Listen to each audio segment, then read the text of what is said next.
Muito bem, mais um Leadercast. Eu começo contando como é que o meu convidado veio chegar aqui. Um amigo em comum, né? Fez um jantar na casa dele, o grande Rafael, lá da Santa Carga, vinho 24 horas. Falou, oh, eu tenho um cara legal para conversar com você. Fomos lá, jantamos. Falei, pô, uma chance. Se estiver em São Paulo, vamos gravar. Cá estamos nós, né? Também. Nós temos 3 perguntas para começar o programa. São as únicas 3 que você tem que se preocupar. O resto, cara, é bate-papo livre, tá? Então, não erre nessas 3, tá? Seu nome, sua idade e o que você faz. Legal. Meu nome é Dario Pérez, tenho 35 anos e hoje sou CEO da Hyper, uma empresa de consultoria em gestão empresarial. Sim. Você nasceu no Rio? Nasci no Rio. Nasci no Rio. Carioca da Gema lá, cara? Cara, Carioca da Gema, apesar de estar muito em São Paulo hoje, né? Ano passado fiz 33 viagens, cara, pra cá. 33 pra cá? 33. Então, caramba, cara, quase que tá dando pra você pensar em morar aqui, não? É tipo isso. Eu, na verdade, já até comprei um flat aqui pra ficar vindo, sim, mas conversando com a minha esposa, a gente decidiu morar no Rio mesmo. Então eu digo que minha moradia ainda é lá, mas eu venho muito pra cá. Sim, o Rio é o Rio, né, cara? Não tem por onde. Eu tenho ido lá com alguma frequência, cara. A primeira vez que eu fui ao Rio, eu fui em 1973. 73, olha só, ainda era o Rio, né? E de lá pra cá eu fui assistindo aquilo. Aquela beleza não desaparece nunca, né?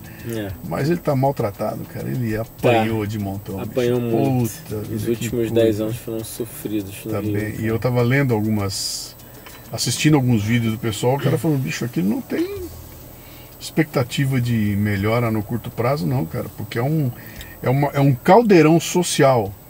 Chegando num ponto de ebulição tão grave, cara, que não tem mais. Tá vendo essa semana? Os caras estão tirando o cabo de serviço de túnel, né? De túnel, mas o serviço. Você não pode usar Claro nem net em lugar nenhum, tem que usar o sistema que eles montaram lá. Sim. A milícia.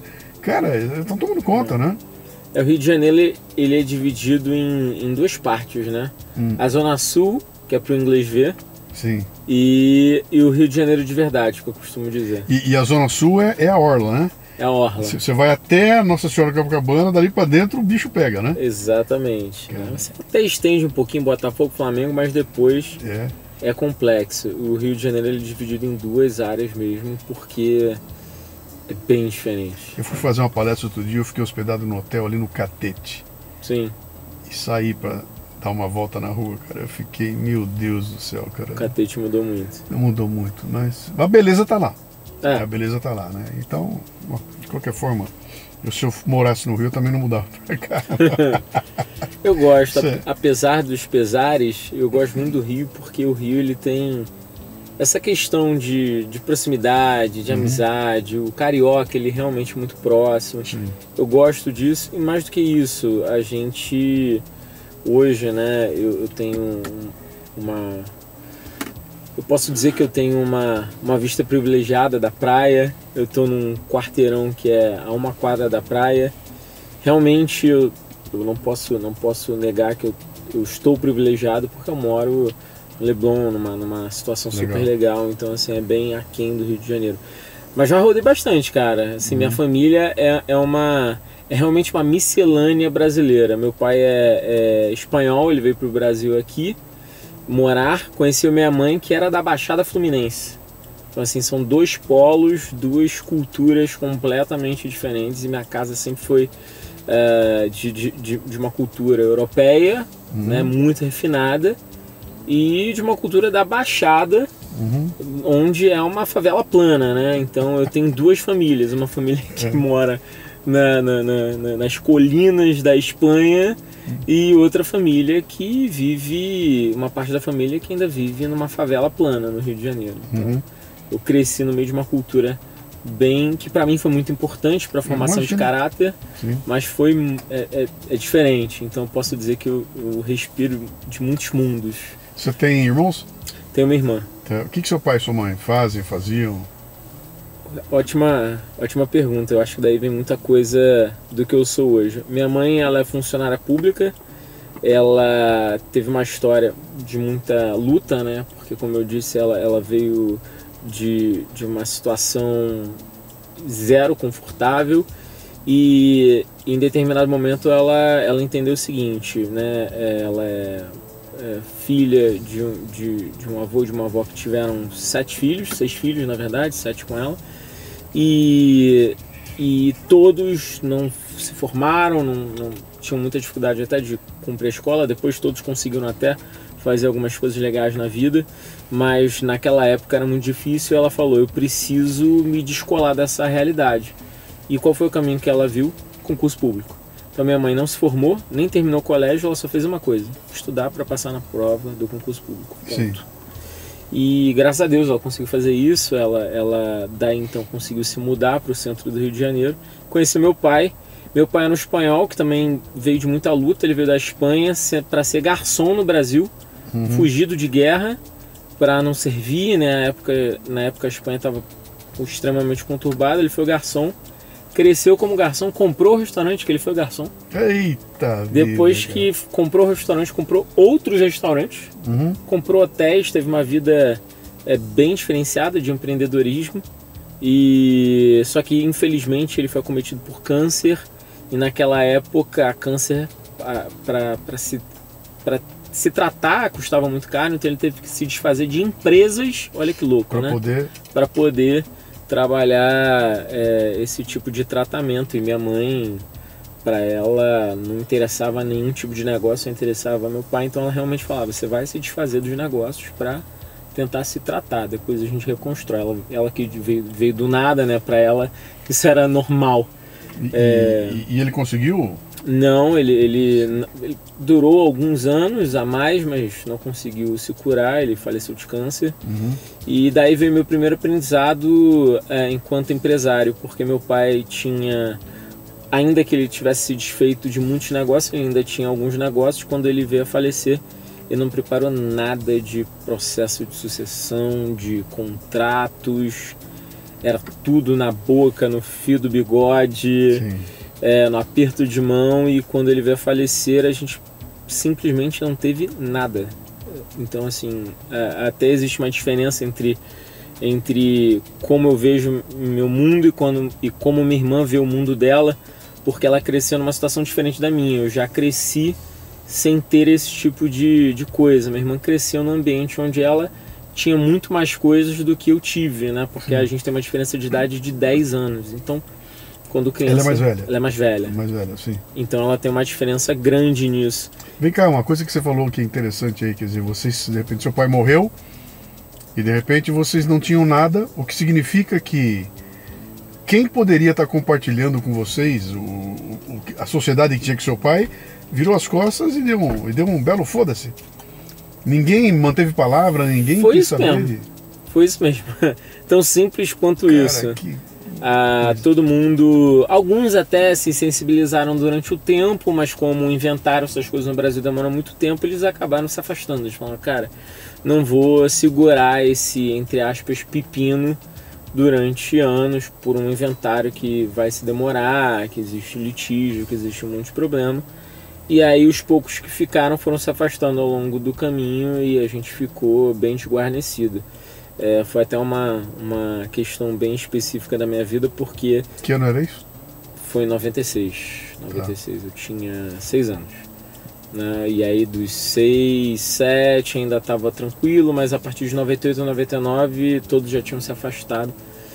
E foi uma questão bem específica, porque a única coisa que se salvou disso tudo foi o apartamento que a gente vivia no Flamengo. Então eu vivi num bairro muito bom do Rio de Janeiro, mas era só isso.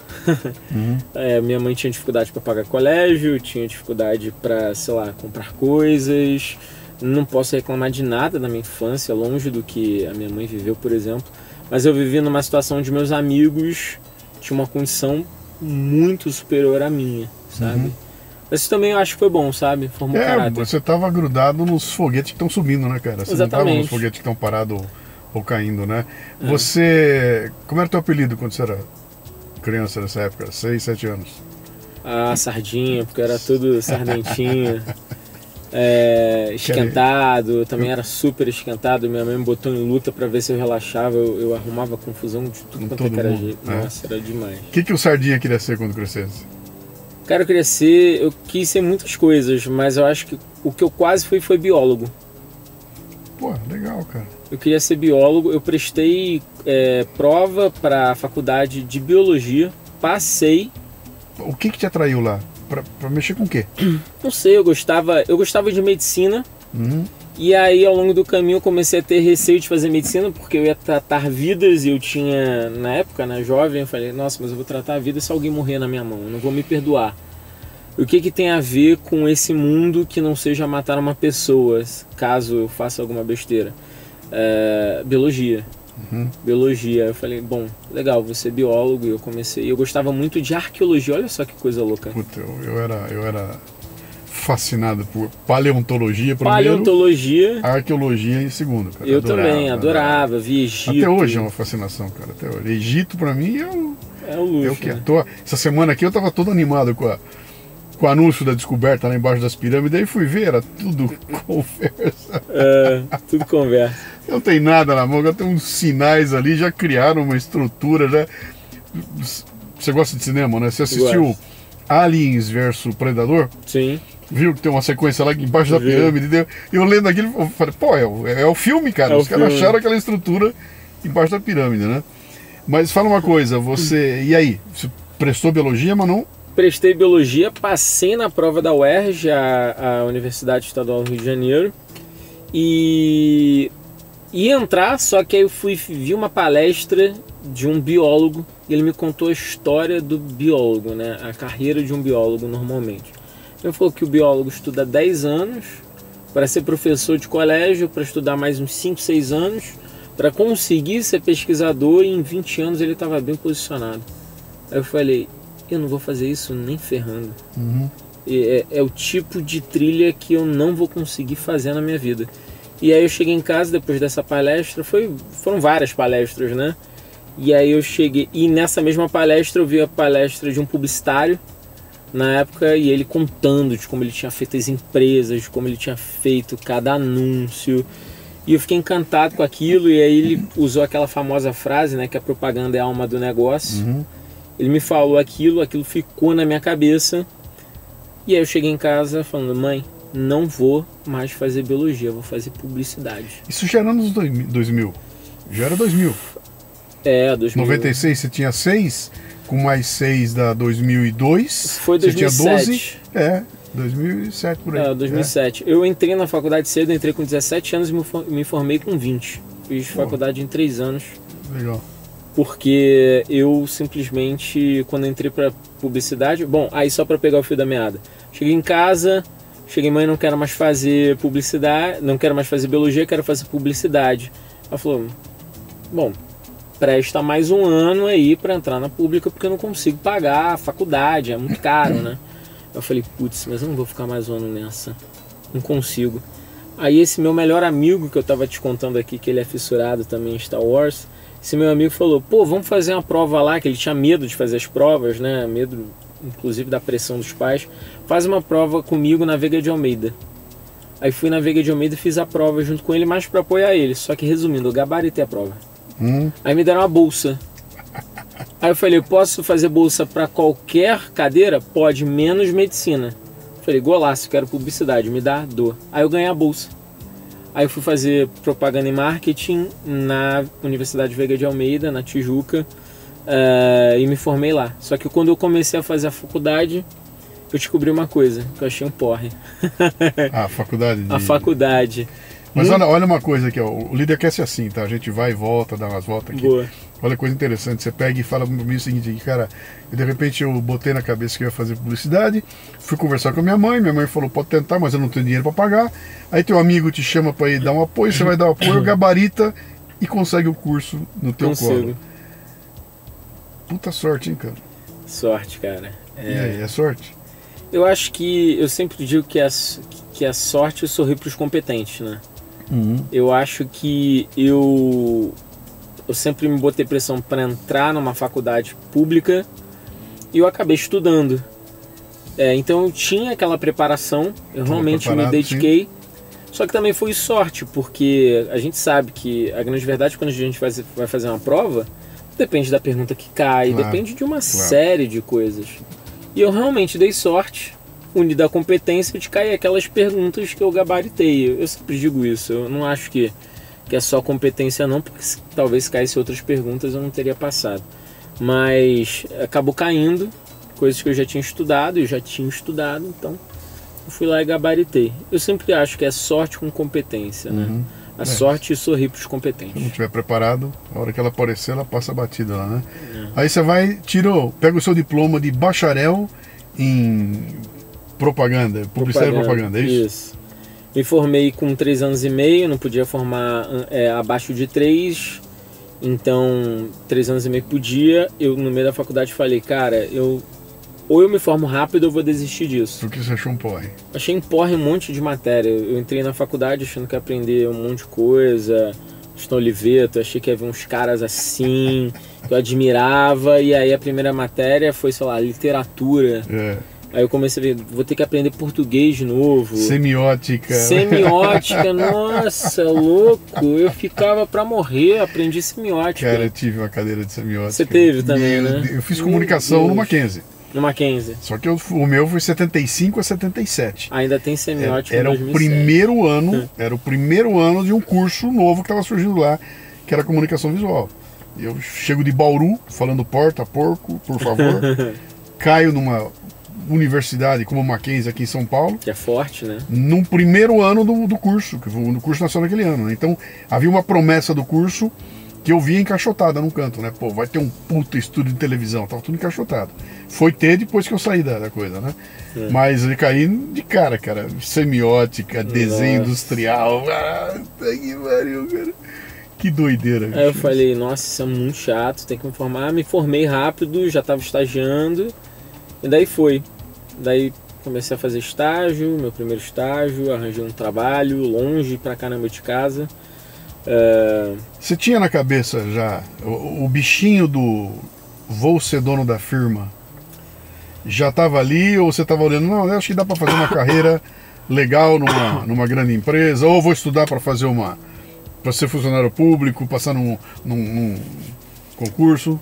Concurso público, eu até tentei uma vez ou outra, eu até cheguei a passar para um concurso público, mas eu fui desclassificado por idade, porque eu era muito novo, foi um curso do IBGE, ainda bem que eu fui desclassificado, porque eu acho que eu ia, se eu fosse funcionário público hoje, eu ia, sei lá, eu ia sair correndo, eu não sei, eu ia ser completamente frustrado.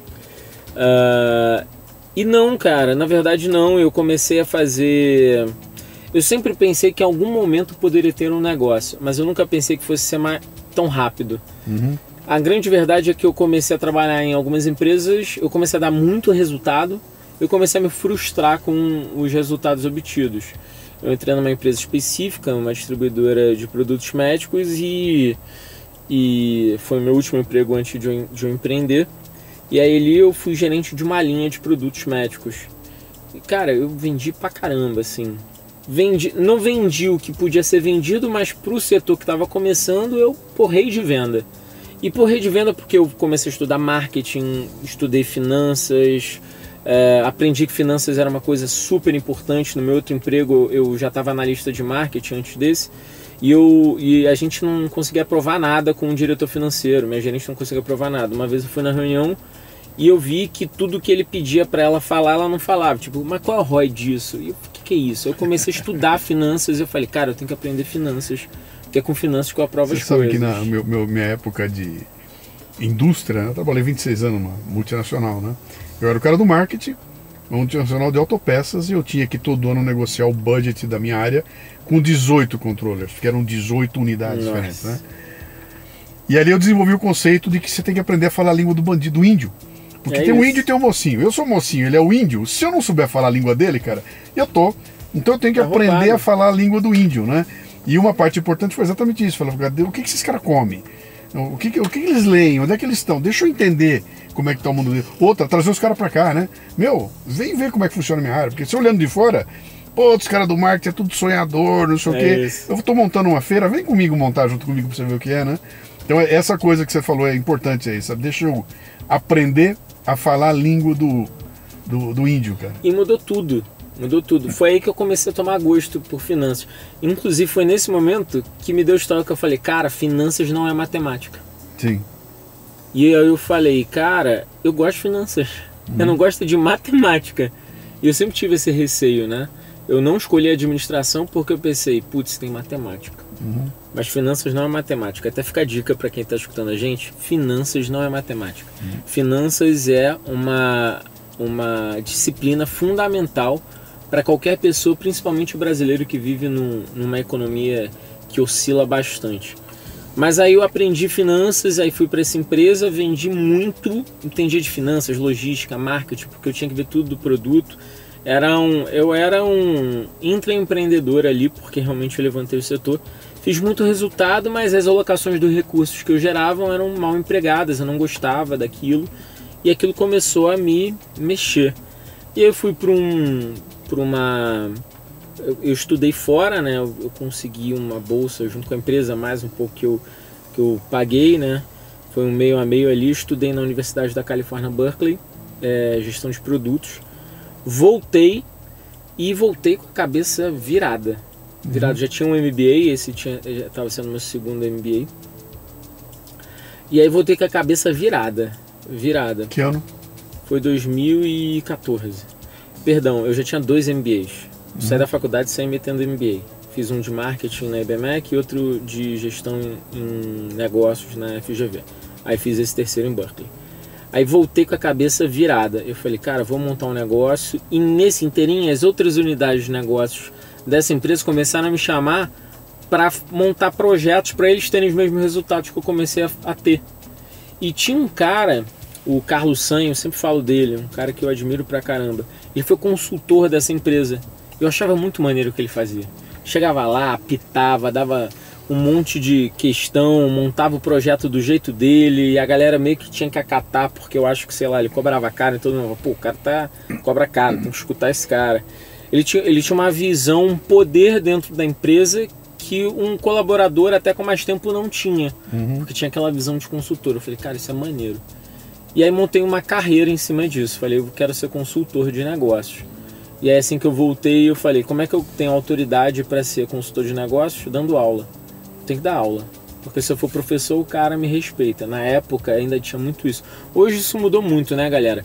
Mas na época você tinha o consultor, que era normalmente o professor de uma universidade. E eu falei, tem que ser professor para ser consultor. E bati na Veiga de Almeida, bati lá na porta do meu coordenador e falei, o coordenador, é o seguinte, não tenho experiência em aula, mas estou com 3 MBAs, estudei no exterior e quero dar aula. Ele falou, olha só, não é assim que a banda toca. Você precisa ter mestrado, mas como você tem um curso no exterior, isso é importante para a faculdade. Vou te dar algumas palestras ao longo dos próximos meses, você vai dar essas palestras, eu vou te avaliar. Se eu gostar, eu te ponho na aula. Falei, fechado. Aí dei um monte de palestra de graça, ele gostou, eu comecei a dar aula. Aí daí dei aula em todos os lugares, nessa época em Porto, fui número 2 de professor na Veiga de Almeida, virei coordenador na Veiga de Almeida, tive uma carreira acadêmica muito forte, hoje muito mais comedida por conta dos negócios. Essa carreira acadêmica estava em paralelo com o teu trabalho? Em paralelo. E você conseguia ter tempo para tudo? Como eu sempre fui muito focado em pós-graduação, eu dava as aulas à noite e fim de semana. Sim. Então de 8 da manhã até as 6 da tarde eu tava no... Clark Kent. É isso aí. E à noite era Super-Homem. Perfeitamente, era exatamente isso. E aí eu consegui conciliar. O mais difícil foi fazer a transição, porque eu ainda estava trabalhando e eu comecei a montar a carteira de consultoria. Então estar empregado e começar a ter clientes dificultou. Até o momento que eu tive que fazer um shift, que eu tive uma perda de receita grande, mas foi o movimento que eu tive que fazer. Eu tinha um amigo que comentava isso comigo, ele dizia o seguinte, você tem que... Imagina que você está num carro, você está pilotando um carro, tá? E você está 120 por hora. E você tem um outro carro que você quer estar nele também, só que ele está 80. Você não pode mudar de um carro para outro, cara. Tem que botar os dois em paralelo, aí você pula de um para outro. E aí você vai embora com o carro novo, mas tem que chegar um do lado do outro lá, né? No teu caso, se eu entendi, você diminui a velocidade do que estava 120, empalhou e vai, né? Foi exatamente isso. E eu sempre tive muito receio, né, porque eu não... Mais uma vez, né, não é que eu tive dificuldades dentro do meu antro familiar, mas eu sabia que se alguma bomba estourasse, minha mãe não ia me segurar. Ninguém segurava. Então assim, eu não queria ter dívida. Eu falei, cara, eu não quero ter dívida logo no início de carreira, então tem que fazer as movimentações muito certinhas. Hoje com o conhecimento que eu tenho, talvez eu fosse mais agressivo naquela época, mas valeu, deu certo. E aí eu fiz o shift para virar consultor e vou contar aí já minha primeira lição, que mudou a minha vida, o conceito de montar uma empresa de consultoria e que eu acho que muitos consultores erram. Eu comecei a pegar alguns clientes, na época ainda era eu preso, só eu, e eu tinha 5 clientes. Até que um 6º cliente, maior do que os outros 5, me chamou e falou, cara, gostei muito de você, quero te contratar, vamos fazer um trabalho legal aqui. Eu comecei o trabalho, ele começou a me dar mais trabalho e aumentar também o que ele me pagava, até que o momento ele falou, olha só, eu quero você aqui, sei lá, 3 dias na semana, presencial, o resto você pode não estar presencial, mas eu quero que você assuma determinadas funções. No final, eu meio que virei um diretor de luxo do cara e acabei perdendo os outros clientes. Porque aos poucos eu não fui conseguindo dar conta, e como esse cara me pagava mais, eu falei, entre perder os outros poucos e ter o maior, eu vou ficar no maior. Resumo, perdi todos os outros clientes, fiquei com esse, isso ainda no início de carreira. E aí esse cara um belo dia chegou pra mim e falou, olha só, mudamos, um novo sócio entrou, eu dei uma tretada com outro sócio, vale a pena dizer, porque ele queria fazer um movimento que eu achava errado, e de fato foi errado, essa empresa faliu inclusive por esse movimento. Depois o sócio majoritário me ligou e falou, putz, você estava certo e tal. Mas eu era contra, esse sócio foi e pediu minha cabeça. Falei, olha só, não quero mais ele. E aí o outro sócio me ligou um belo dia. Um domingo eu ia viajar com a minha mulher para Petrópolis. E ele falou, olha só, acabou o contrato. 100% da tua carteira de clientes virou nada. Pó. Zero. E aí foi o primeiro aprendizado que eu tive na minha carreira empresarial. Não dependa de um único cliente. Não se torne uma empresa. Ou você crie processos para você conseguir se escalar de alguma forma, ou você simplesmente vai viver a falsa sensação de que você está fora do risco. Com a espada na tua cabeça o tempo todo ali. Você sabe que isso funciona em vários segmentos da vida da gente, né, cara? Eu tô com podcast, eu não posso ter um patrocinador só. Não. Né? Nem 2. Né? Porque se eu perder um, caiu 50% do meu negócio. Então, a saída é essa. Como é que você pulveriza essas responsabilidades para poder, quando você perder um, você compensar, né? E esse é um grande risco, cara. É um puta do desafio, né? Especialmente uma empresa que é pequena. Não tem estrutura para atender 6, 7, 8, 9, 10, né? É complicado, cara. Não, demais. Mas é isso, né? A gente tem que montar os nossos negócios de alguma forma que eles minimizem o risco da dependência. Sim. A gente fala que isso é diversificação de portfólio, né? A palavra correta é essa, diversificação de portfólio, tanto de clientes como de fornecedores. Você tem que ter um portfólio diversificado. Eu tinha um amigo, que eu vou contar para você para fazer uma consultoria aqui. Boa, manda ver.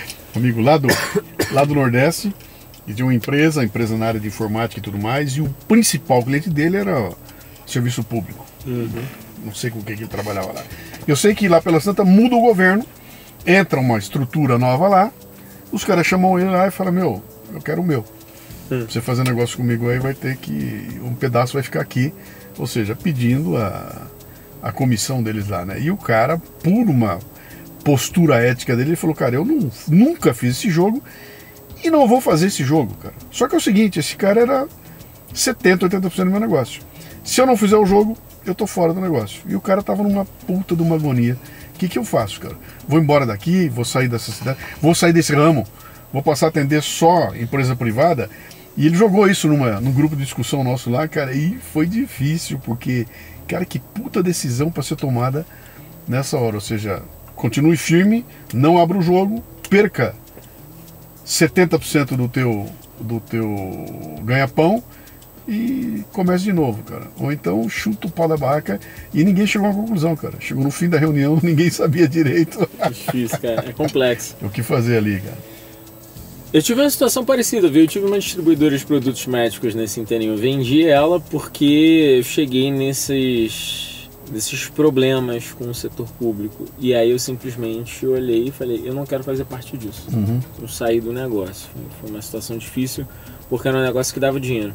Eu abri mão de uma promessa de estar muito bem de vida hoje. Sim. Não me arrependo, mas eu tenho certeza que se eu tivesse continuado, eu estaria muito bem de vida. Mas existem valores e questões que eu acho que se você abre mão, ainda mais na minha idade, na idade que eu tinha, no momento que eu estava, eu acho que você se perde pro resto da vida. Você não acha que essa discussão tá bem relativizada hoje em dia, cara? Que a turma tá no topa tudo por dinheiro e dane-se, se tiver demais, grana eu tô demais. topando. Eu tô vendo essa molecada de internet, esses caras de influencer, tudo, falando, meu Deus Tigrinho. do céu, não tem nenhum peso de discutir moral. É o seguinte, cara, deu dinheiro, vambora, vambora. Eu acho ruim, cara, porque, não me entenda mal, no negócio, na minha empresa, quem gosta de mais dinheiro sou eu. Eu sou o cara que aperto todas as porcas para o negócio dar resultado positivo. Eu sou essa engrenagem dentro da minha empresa, dentro dos meus sócios. Mas eu não acho que é a qualquer custo. Sim. Não acho. É uma crença que eu tenho. A gente tem alguns valores que são inegociáveis. Ninguém é santo, mas existem valores que para mim são inegociáveis. E eu não abro mão disso. E não me arrependo, eu prefiro estar hoje eu tenho uma posição interessante, né, privilegiada, mas eu não abriria a mão disso para ter mais dinheiro. Não abriria. Tem uma imagem que eu sempre gostei, que é uma imagem legal, a imagem do iceberg, né? Você tem a maior parte dele está embaixo da água, você só vê a pontinha dele, né? O que está em cima dele lá, você pode ser flexível e tudo mais. O que está embaixo da água, você não mexe, cara. Não mexe. Né? Então bateu no limite ali e falei, cara, daqui eu não vou passar, né? Agora isso significa dizer não num ambiente que, de novo, está relativizando tremendamente, né? O honesto aqui é o otário, né, cara? É isso. Você é honesto, você é otário, cara. É isso. Mas sabe que isso também vai muito da roda que você faz parte. Eu vejo que existem...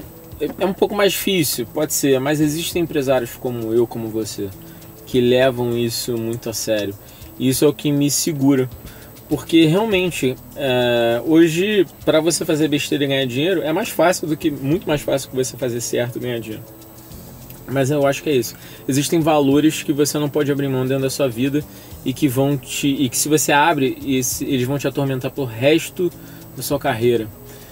Imagina. Ou não, né? Ou não. Se você não tem essa percepção, você nem percebeu que você passou por cima.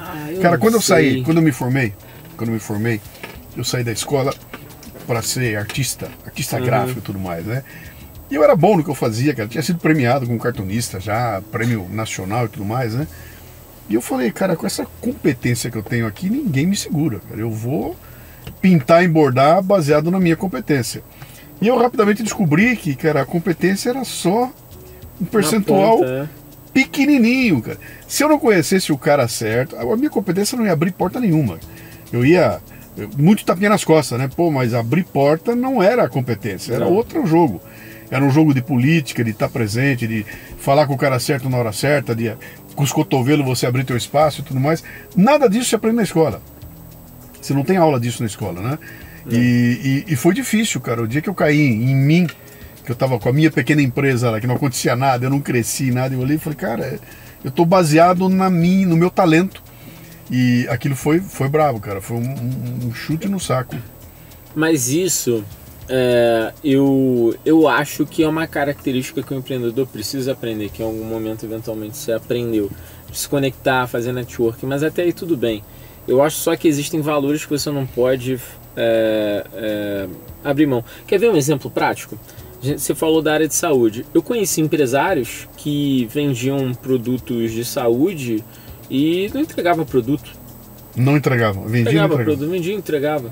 Cara, você não tem um produto no hospital, mata uma pessoa, cara. Como é que você dorme à noite com isso? Eu não durmo. Entende? Eu acho que existem esse nível de valores que, se você abrir mão, cara, eu acho que você se perde. Ainda que você não tenha consciência, eu acho que de alguma forma as forças conspiram para você se perder. Eu ainda não tenho filhos, mas penso em ter muito em breve. Eu não conseguiria olhar para o meu filho e falar, olha só, parte do que eu construí está baseado em um monte de falcatrua que eu fiz. Eu não consigo. Não, esse é um excelente KPI. Exatamente. É isso aí. É um excelente. Eu vou medir o sucesso do meu negócio sabendo se eu posso falar claramente meu filho aquilo que eu estou fazendo no meu dia a dia, né? É isso. E se você não consegue, alguma coisa está errada. É isso, imagina você chegar e falar, pai, o que você faz? Eu roubo, eu dou balão, eu engano as pessoas. Só pra mim é um absurdo, entende? É um absurdo. Tem gente que acha isso tranquilo, eu acho que de alguma forma volta. Da mesma forma que existem valores, eu acho muito sérios valores que a gente tem lá na empresa, sabe? De você, por exemplo, botar o cliente em primeiro lugar. Parece coisa boba, mas eu acho que é uma coisa que você tem que fazer. Porque no final quem te paga é o cliente, não sou eu que pago meus funcionários, é o cliente que paga esses caras.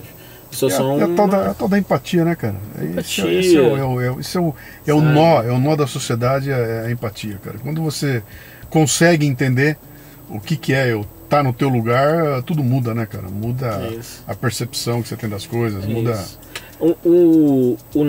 A nossa missão é crescer as empresas que são nossos clientes, né? Crescer as empresas que atuamos sem perder nossos valores. Essa é a nossa frase. Porque é um pouco disso. Porque senão a gente... Cara, o que somos nós, sabe? Sim. O que a gente leva? Eu realmente... Eu levo isso muito a sério. Eu levo isso muito a sério. Mais uma vez, eu sou o cara que na minha empresa sou a engrenagem que aperta para dar resultado. Não me entenda mal. Mas não é a qualquer custo. Volta ali atrás no teu... Você decidiu que você ia então montar uma firma. Você ia ser o dono da firma. É isso. Não pensei... Como é que você achou o teu nicho? Eu vou fazer o quê? Eu vou atuar onde? Olha, mais uma vez, depois desse aprendizado que eu tive de perder esse um único cliente, eu viajei, né? Lembra que eu comentei que eu ia viajar com a minha mulher, na época namorada. Voltei e falei o seguinte, ou eu desisto ou eu vou. E assim, não sou um cara de desistir fácil, né? Então eu falei, eu preciso fazer o que eu não fiz ainda e o que eu faço para os outros, planejar. Aí eu aluguei uma sala no centro do Rio de Janeiro, uma sala mínima, só botei internet, uma mesa e uma cadeira, só. E o laptop é o que eu tinha, né? Só tinha isso. Eu passei 30 dias planejando meu negócio. Saía todo dia. Que ano? 2015, 16 talvez. Tá. 2015, 16 eu acho. Ou 15, alguma coisa assim. Na turbulência do Dilma caindo e o mundo virando ponta cabeça. Assim. Exatamente. E aí eu fui lá e comecei a planejar.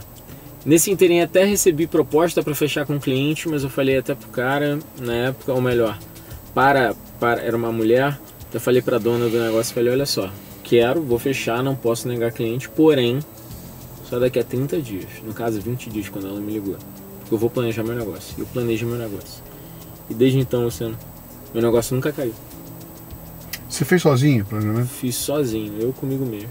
E o que você usou como ferramenta para esse seu planejamento? Primeira coisa é o que a gente inclusive faz nos negócios. Né? A primeira coisa foi fazer um diagnóstico. Eu realmente parei para fazer um diagnóstico. Que tipo de empresas que faziam sentido eu atuar, que tipo de cliente eu já tinha atendido e que eu tinha me dado melhor, que tipo de cliente eu via dificuldade ou oportunidade.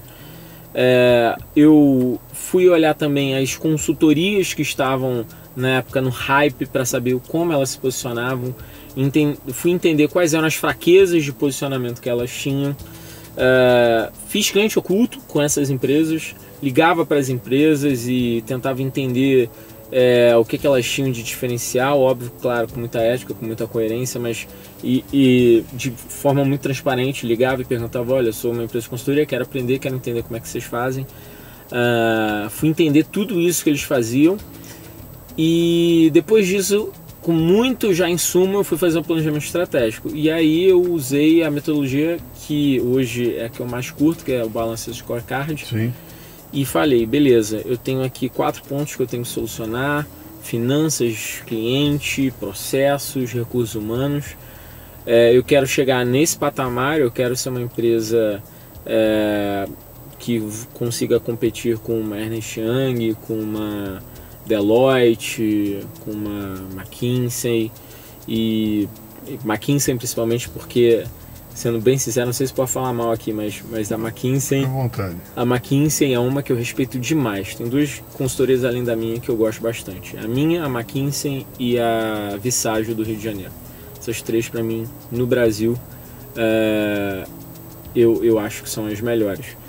Mas eu queria competir e estar de pé de igualdade com elas. Eu fui entender tudo isso, botei os OKRs, né, os objetivos e metas no BSC, do que eu tinha que fazer para alcançar, e desde então eu corri atrás disso. Então, cara, um manezinho sentado numa sala no meio do Rio de Janeiro, com seu laptop e sua cadeirinha. Quanto você tem que ter de autoestima aí para achar que ia brigar com uma McKinsey, cara? Cara, como é muita. que é? Então, como é que é isso? É uma... Tá, eu tô te provocando, tá? Porque Sim. Eu vi o seguinte: você não almejou atacar a média, você fala, cara, cadê o topo? É isso. É lá que eu vou, né? Eu vou me preparar para chegar lá, né? É isso. E você tava no zero, você tava zerado. Eu tava zerado, eu tinha 8 mil reais na conta, na época. E um aluguel na época de R$1.000. Que inclusive não tinha o menor sentido eu pegar esse aluguel, não façam isso, mas eu precisava de um boleto para pagar, cara. Entendeu? Pra esquentar ali minha vida. Sim. E aí eu olhei para aquilo e falei, cara, preciso planejar, e eu sempre li muito, sabe? Sempre busquei estudar muito, é uma coisa que minha mãe sempre tentou botar na minha cabeça.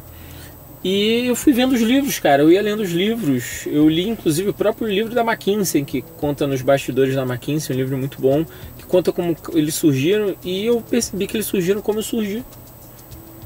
E eu comecei a ver que os grandes Midas do mercado são também seres humanos.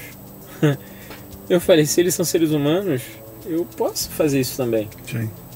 Acho que é possível. Eu acho que vai tomar tempo, vai tomar esforço, mas é possível. Se eu quiser, eu consigo. E todos começaram como eu estava. Então eu falei, cara, é possível. É claro que, evidentemente, sempre gerou muitas dúvidas. Meu primeiro ano, eu basicamente não ganhei dinheiro depois desse momento. Vi a empresa crescer, fui tendo cliente, mas eu tinha que pegar todo aquele dinheiro e reinvestir. Botar de volta. Botar de volta. Eu me sustentava com as aulas que eu dava. Né? Se não fossem as aulas, eu não tinha negócio. Até porque nesse inteirinho eu já estava namorando, já estava pensando em sair de casa. Nesse inteirinho eu saí de casa, já fui ter minhas próprias contas. E eu precisava ter dinheiro, né? Então eu fui fazendo. Mas é engraçado que até o tempo, lembro como se fosse ontem, o tempo que eu disse que eu não ia tirar dinheiro estava no plano de negócios. E eu fui vendo que, cara, estava batendo, só precisava bater as metas, entregar da forma mais correta, fazer um fluxo, contratei os primeiros funcionários, e os primeiros funcionários eu comecei a pensar, putz, esses projetos que eu tenho, eu preciso ter uma receita recorrente. Então como é que eu transformo produtos aqui de alguma forma recorrente? Aí eu comecei a oferecer serviços financeiros e contábeis depois da consultoria. E acabou que esses serviços financeiros e contábeis, 10 anos depois, se tornaram uma carteira de mais de 300, 400 clientes que eu vendi ano passado, em outubro. Né? Legal. Fiz uma venda de uma parte da minha empresa para outra empresa, foi super legal. E no final foi assim, né? Eu comecei a encaixar os pontos, né? Eu gosto muito do que o Steve Jobs fala, que ele fala que você tem que connecting the dots, né? Você tem que conectar os pontos. E eu ia vendo que, cara, tava funcionando, e tudo que eu fui planejando foi funcionando. Foi 100% como estava no papel? Óbvio que não. Mas os macros, eles estavam lá. E eu conseguia me apegar muito neles. Evidente também que depois de um tempo eles mudaram bastante. Eu tive que ir reajustando. Eles não foram imutáveis, mas eles passaram um bom tempo sendo imutáveis, sim. E isso era 2016, 17? 15 e 16. 15 e 16. E você conseguiu clientes legais e tudo mais. Aí aparece uma pandemia 2 anos depois. 3 anos depois. Foi bizarro. Bizarro. Eu já estava faturando um dinheiro legal, alguns milhões. E do dia pra noite eu tinha pego, olha que coisa louca, peguei um andar no centro do Rio de Janeiro, gigante, bonito, cara. Nossa, sala de reunião, aquelas TVs. Quantas histórias igual eu ouvi, cara. Nossa, eu tinha pego, não tinha nem 6 meses quando a pandemia começou. Não, perdão, tinha uns 6 meses sim. Mas sala bonita, sala de treinamento, que eu falei, vou começar a dar treinamento também.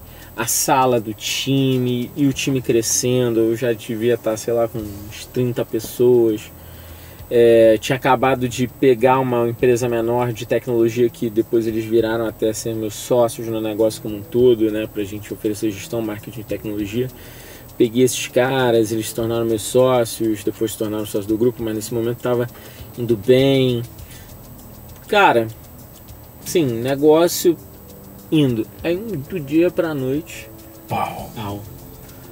Aí eu lembro que começou a pandemia, eu demorei uma semana ainda pra assimilar. Eu falei, não, galera, tem que ir pro escritório, a gente tem que ir trabalhar, não tem essa não, isso daí é fogo de palha, não é isso tudo. Aí isso foi numa segunda, terça, quarta, quinta, na sexta, eu falei, galera, é sério, não vamos mais pra casa. E na segunda seguinte deu o fechamento total, né? Uhum. E aí eu fui pra casa, isso em março. Fui me mudar com a minha mulher, só pra botar a cereja do bolo. Eu tava numa casa, tinha acabado de fechar um contrato pra me mudar. Estourou a pandemia, não consegui nem ver o local que eu tava me mudando direito. Só que eu já tinha dado saída de um, entrada no outro. Sim. E aquela coisa de mudança, do nada os clientes começaram a ligar e falar, olha só, estão parando. Paramos. Suspende contrato, o outro suspende contrato, o outro suspende contrato, o outro suspende contrato, suspende. Do dia pra noite, meu setor de tecnologia faturava alguns milhões, desceu a zero, rosca mesmo, tipo, não entrou um centavo. E meu setor de consultoria caiu 40%, meu setor de contabilidade reduziu uns 20, 30% que a galera pediu, desconto e tal. Então foi uma porrada. Eu engordei uns 12 a 15 quilos em 3, 4 meses.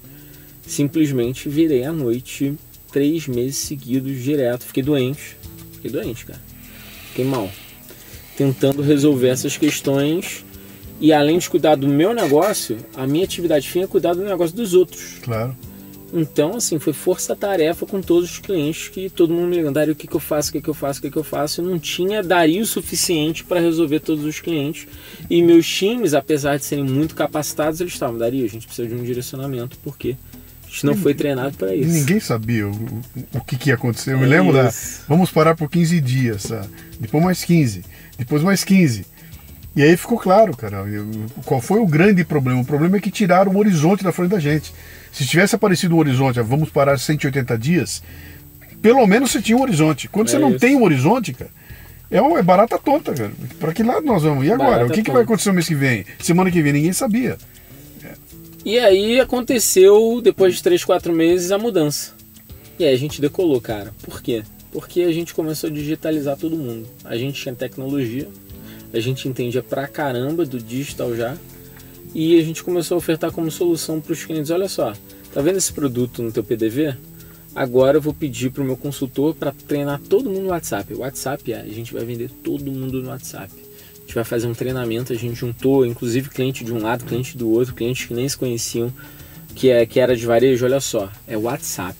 Demos aula de WhatsApp, como vendendo WhatsApp. Para quem era B2B, olha só, agora teleserviço. Você é médico, você vai fazer por teleconferência se a tua categoria permitir. Então vamos fazer por teleconferência. Mas como assim? Eu não vou ver o cliente. Você não vai ver o cliente, você vai fazer por Zoom. Fizemos uma assinatura de Zoom, como é que se atende, cuidados de câmera, começamos a falar com todo mundo. E aí o negócio começou a tracionar. Clientes que já eram de tecnologia começaram a falar: Dario, eu tô vendendo muito. Preciso de mais coisa. Me contrata mais. Toda vez que você tem uma cisne negro, sim, toda vez que você tem um grande trauma, uma guerra mundial, um atentado, e quando eu falo atentado é nível Torres Gêmeas, né? Sim. Quando você tem uma pandemia, que é uma chacoalhada desse sistema. Cara, a tecnologia evolui, dá saltos, né? E o que aconteceu foi que quem tinha alguma restrição, e tenho restrições a fazer negócio online, foi obrigado a fazer. E de repente se descobriu, né, de uma hora para outra, que, cara, dá para fazer uma reunião legal no Zoom. E até então, de jeito nenhum, cara, não admito, né? Foi uma mudança na porrada, que no fim das contas, quando terminou, a gente tinha ganhado muito ali em termos de, cara, redução de custo e tudo mais. Cara, os caras de evento, a turma de evento falando para mim, os hotéis, o que perderam de receita, porque as pessoas descobriram que, cara, em vez de eu levar 400 clientes meus para uma praia do Nordeste, eu vou fazer o evento online para 2.500. Levo só 80 e faço para 2.500. Então mudou até a maneira de pensar da gente, né? Sim.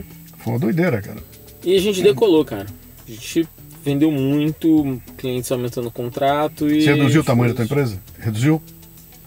Olha, pouco, viu? Uhum. Pouco, porque nesses 3 meses, como a gente tinha caixa, a gente simplesmente falou, cara, vamos sangrar a caixa mesmo, porque a gente acredita no negócio. A gente, assim, demitiu quem tinha que demitir mesmo, mas não exatamente só por isso, sabe? Sim. A gente demitiu porque a gente foi olhando, foi buscando eficiência, mas não houve demissão. O que exatamente você faz? O que tua empresa faz? Boa. A gente é uma empresa de consultoria em gestão empresarial, então a gente faz diagnóstico, pesquisa de mercado, planejamento estratégico e assessoria em processos financeiros, comerciais e operacionais.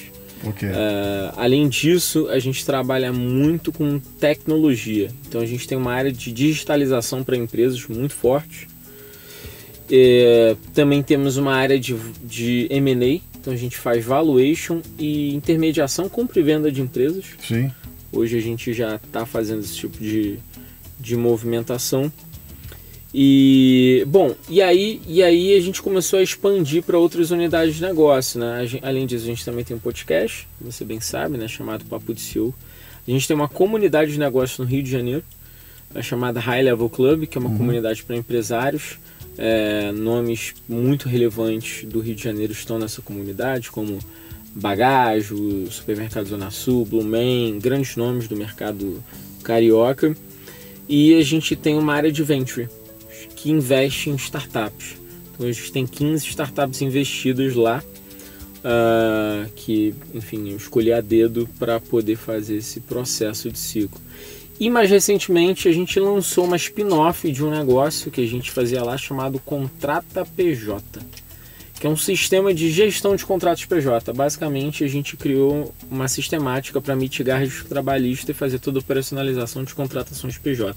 Tudo dentro da lei, mas seguindo a lei e livrando o empresário de qualquer tipo de problema, tanto operacional, como jurídico, como contábil, dentro dessa relação entre contratante e contratado.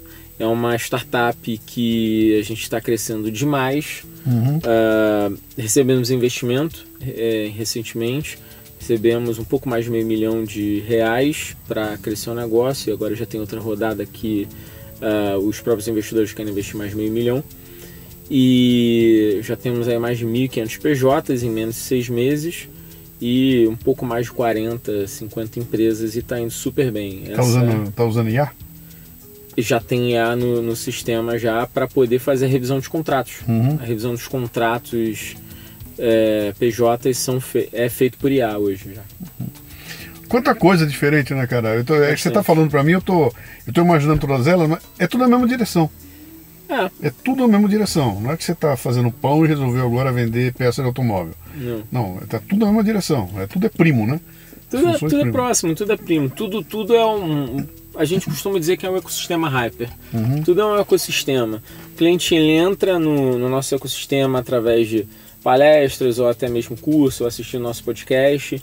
Ele entende que faz sentido, ele normalmente busca ajuda em alguma frente de consultoria. Se a gente entende que ele é mais qualificado, ele está com vontade de se conectar, ele vai para o High Level Club. E tudo se retroalimenta, né? A gente tem um monte de startups de tecnologia que são 90% são B2B, então são ferramentas para esse empresário poder operacionalizar melhor o seu negócio. Dentre elas o Contrata PJ, que é apenas uma dentre as outras, para ele poder fazer isso. E no final o ecossistema se retroalimenta. A gente pensa muito sobre isso. O que te levou a montar o High Level? De onde veio essa ideia? High Level Club? Você viu alguma coisa acontecendo lá fora? Você participou bastante de algum e falou, opa, quero montar um negócio igual? Cara, sim. Como é que surgiu? Primeiro, eu sempre participei de grupos de negócios. Eu até ajudei a fundar um, que eu não vou citar nomes aqui, mas eu ajudei a fundar um no Rio de Janeiro. Só que eu achei muito ruim. Depois de um ano eu falei, cara, esse tipo de clube não me faz sentido. Eu ajudei a montar, eu montei, trouxe muita gente, botei 60 pessoas lá, mas não fazia sentido. E depois eu comecei a participar de outros clubes de negócio. Comecei a participar de alguns clubes de negócios aqui em São Paulo e comecei a ver esse movimento de comunidade se expandindo muito forte nos Estados Unidos e alguma coisa na Europa também. Sempre fui muito estudioso, comecei a ver que isso é um processo natural de empresários e de profissionais de mercado. Eu costumo dizer que é uma maneira de você curar a tua solidão empresarial. É isso. Sou empresário, tenho que tomar altas decisões, tenho uma equipe comigo, mas eu olho em volta e não tenho ninguém com quem trocar minhas mágoas ali, né? Tem um estudo que eu sempre falo em algumas palestras, que é o seguinte: todo profissional, independente se é empresário ou não, ele tem uma linha de aprendizado em termos de tempo. Depois de que você começa a sua vida profissional, você tem de 0 até 8 anos de aprendizado com livros, com o conteúdo expositivo que a gente chama. Depois de 8 anos, a sua linha de aprendizado ela cai vertiginosamente, porque você não consegue mais captar. Sabe aquela história? Todo mundo já deve ter passado por isso, de ir num curso e nesse curso você achar que você só aprendeu 1% a mais, sabe? Tudo bem, valeu a pena. Eu até digo sempre que você deve ir nos cursos porque talvez esse 1% mude os outros 99%. Mas no final do dia você aprendeu 1%. Isso acontece porque o conteúdo expositivo ele acaba diminuindo a sua capacidade de aproveitamento, né? Porque você já vê isso muitas vezes, né? E hoje a grande verdade é que o conteúdo está exposto, né? Então você consegue pegar.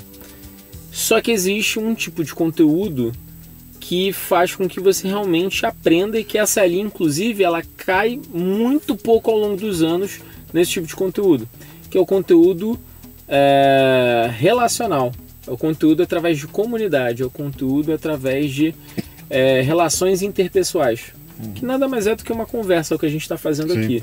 Esse conteúdo as pessoas absorvem muito mais e aprendem muito mais do que um conteúdo expositivo depois de determinado momento da empresa.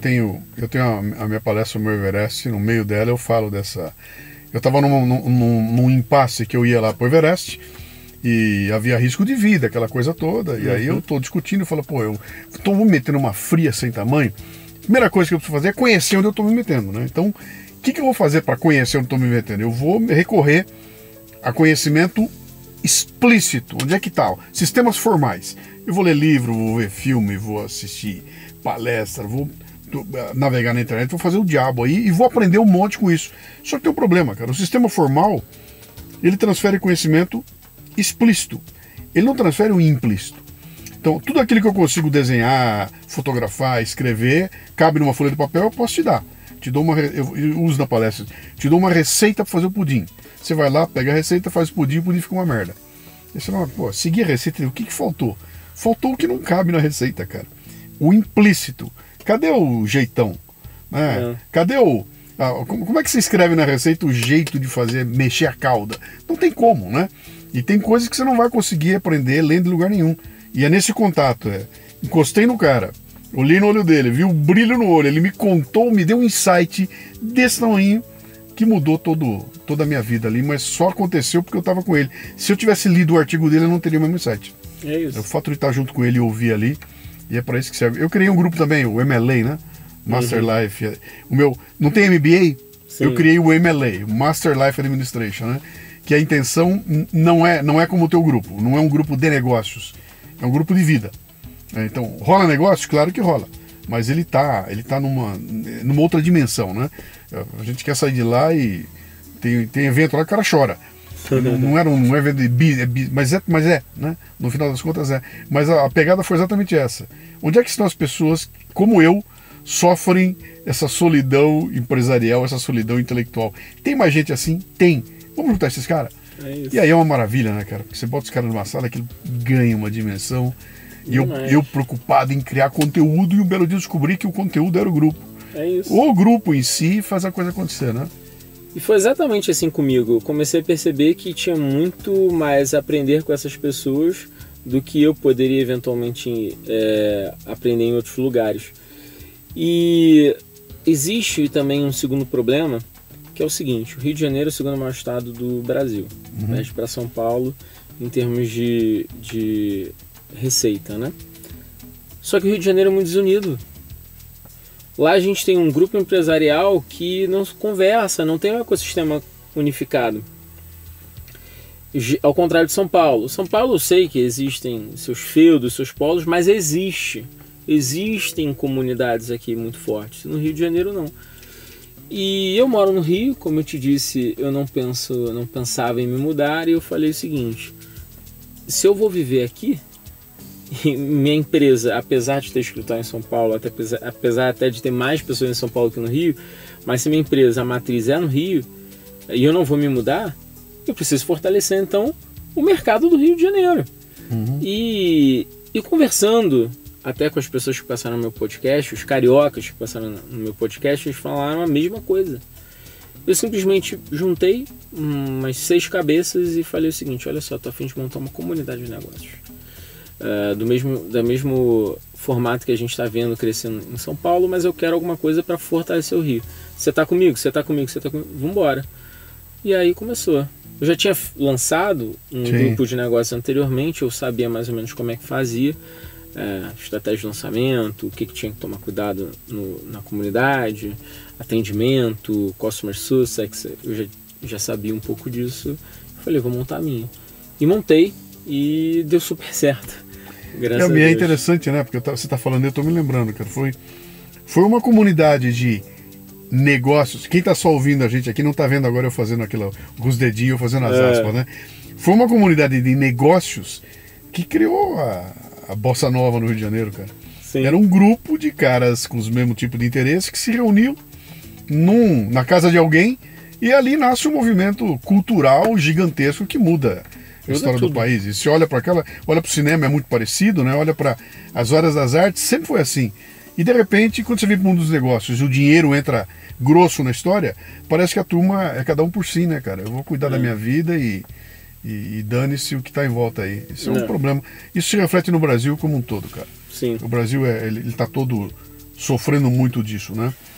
Meu caro, quem quiser conhecer a tua proposta, quem quiser conhecer o grupo, quem quiser, como é que é? Me dá um caminho para chegar em você. Boa. Eu acho que o caminho mais fácil para vocês conhecerem todas essas frentes é, de fato, me seguir no Instagram, Dario_Pérez. Lá eu posto tudo sobre todas essas frentes, vocês podem achar. O Pérez tem Z no final? O Pérez tem Z. Dario, DARIO, _PEREZ. Ok. Também estou assim no LinkedIn. Vocês também podem seguir os Instagrams e os sites das próprias frentes, como o Hypergroup, o High Level Club, também Instagram é a mesma coisa. O Instagram no High Level é mais fácil, que é High Level Club direto. E o Papo de CEO também tá em todas as redes sociais. E aí o Papo de CEO vocês também podem achar no YouTube, Instagram, Spotify. A gente é bem forte no Spotify. Vocês podem achar lá. Mas eu acho que o caminho mais fácil entra no meu Instagram, você já vai ver lá na bio todas essas informações. Qualquer coisa me manda o DM, eu respondo lá. Acho que é o caminho mais fácil. Maravilha, meu caro. Seja bem-vindo a São Paulo, viu? Obrigado. Beachboard por aqui, porque espaço para quem quer fazer tem em qualquer lugar do Brasil, né? Qualquer lugar precisa, né? Sim. E a gente vai agitando aí. Prazer falar Valeu. contigo aí, cara. Grande Obrigado. abraço. Tamo junto. Obrigado, pessoal.